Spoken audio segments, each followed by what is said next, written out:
Assalamualaikum Sobat Football United, ringan amatiran ala gue. Kali ini gue ingin membahas kabar.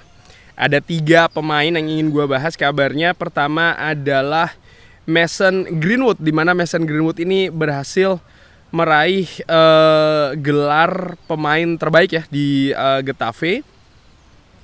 Dan apakah dia akan kembali ke Old Trafford, kembali ke Manchester United? Gue ingin membahas pemberitaannya dulu ya. Ini jangan dibilang gue kenapa ya, enggak, gue ingin membahas pemberitaannya dulu.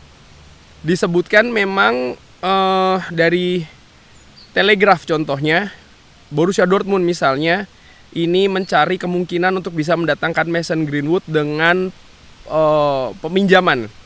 Manchester United ini terbuka terkait dengan situasi peminjaman jangka panjang, dan tentu saja dengan kewajiban untuk membeli.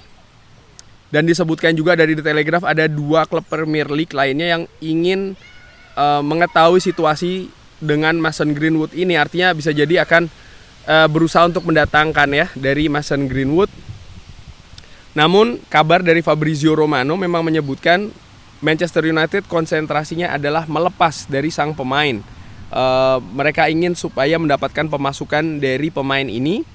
Dan kalau gue analisa secara ringan amatiran, kenapa kok seperti itu? Nampaknya Manchester United sekali lagi melihat tidak hanya apa yang terjadi di atas lapangan terkait dengan penampilan Mason Greenwood bersama dengan Getafe, dengan Getafe ya, di mana dia menjadi pemain terbaik di sana, tapi juga situasi-situasi yang mengikuti katakanlah kembalinya Mason Greenwood nanti ke Manchester United, yang menurut gua bisa jadi akan menyedot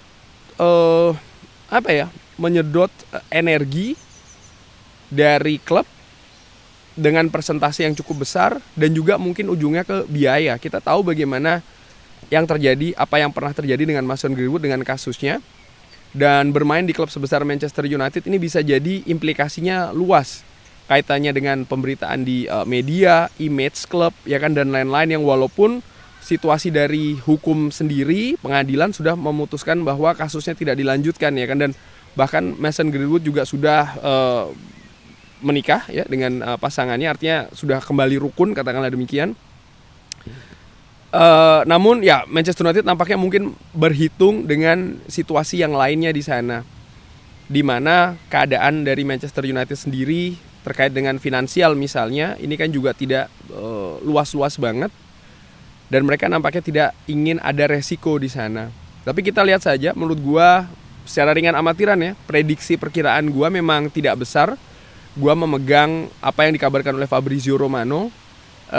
Kalau memang ya sayang sekali sih sebenarnya, karena memang Mason Greenwood ini kan sebenarnya bakat yang sangat luar biasa sebenarnya di Manchester United, tapi sekali lagi dalam perjalanan sepak bola hal seperti ini kerap juga terjadi, walaupun ada hal-hal yang mungkin hampir sama pernah juga terjadi di Manchester United dengan pemain-pemain sebelumnya ya, tapi dengan keadaan yang mungkin tidak begitu sama keadaannya dengan kasusnya Mason Greenwood ini. Tapi kita lihat saja akan seperti apa.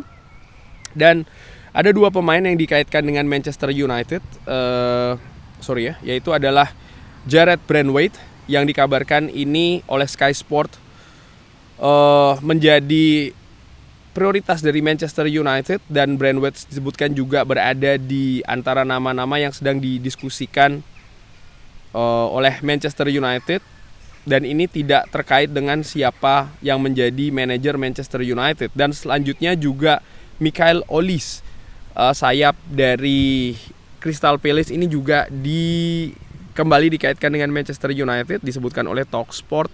Kalau Manchester United disebutkan juga masih terus berminat untuk mendatangkan pemain sayap asal Perancis, dan nilainya disebutkan Crystal Palace ini ingin 60 juta pounds, dan Brandwaite ini dengan angka 40 juta pounds. Jadi 2 pemain ini 100 juta pounds. Sementara kabar lainnya menyebutkan sebelumnya memang budget dari Manchester United ini tidak akan sebesar musim lalu, artinya kemungkinan akan berada di angka 100 sampai dengan 150 juta pounds. Dan masih belum jelas apakah angka ini juga akan tergantung pemasukan ya, atau memang ini tanpa adanya pemasukan dari Manchester United. Dan kalau gue melihat dari dua pemain ini, ya Manchester United dengan situasi Johnny Evans serta Rafael Varane yang meninggalkan Manchester United, jelas menurut gue secara ringan amatiran butuh perbaikan di posisi center back. Bagaimana situasi dengan Lisandro Martinez yang menderita cedera cukup parah, gue nggak tahu apakah dia bisa bermain dengan jumlah pertandingan yang banyak untuk musim depan.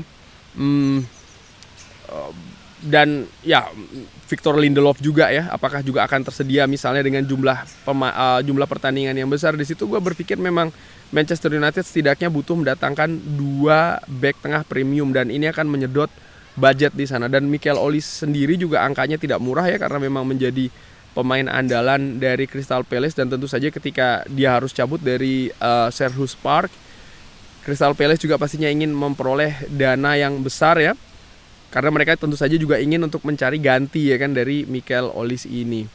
Tapi kalau dilihat dari kualitas Mikel Olise ketika Manchester United menghadapi Crystal Palace misalnya, memang memiliki kemampuan yang bagus. Sementara Braithwaite, ya menurut gua pemain muda ini belum sepenuhnya jadi ya sebagai pemain center back, tapi tentu saja dia memiliki potensi. Artinya apa? Memang masih harus ada proses ya terkait dengan Jarrad Braithwaite ini. Tapi menurut gua situasinya perfect ya, karena ya dia bisa untuk dikembangkan. Ya tapi menurut gue dengan budget sih nanti pertimbangannya akan lebih ke sana ya. Di samping juga ya harus melihat fakta ada pemain yang harus dilepas dulu. Dan terkait dengan gue nggak tahu kebijakan dari Ineos akan seperti apa ya. Akankah angka-angka seperti kayak 40 juta pounds ataupun 60 juta pounds ini memang angka yang ingin mereka terkait dengan model, tentu saja model rekrutmen di Manchester United. Kita tahu bagaimana 10-11 musim belakangan ini Manchester United itu sangat terbiasa dengan jor-joran budget ya kan. Artinya mereka mengeluarkan budget yang sangat banyak, dan itu tidak terlalu menjadi masalah di model rekrutmen seperti itu di Manchester United. Tapi bagaimana dengan Ineos kali ini ya, menurut gue akan ada hal yang berbeda.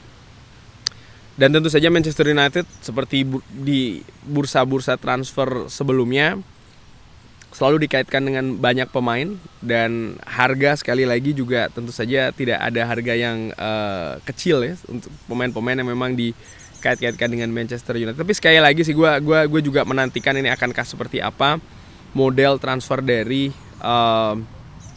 Ineos untuk musim ini.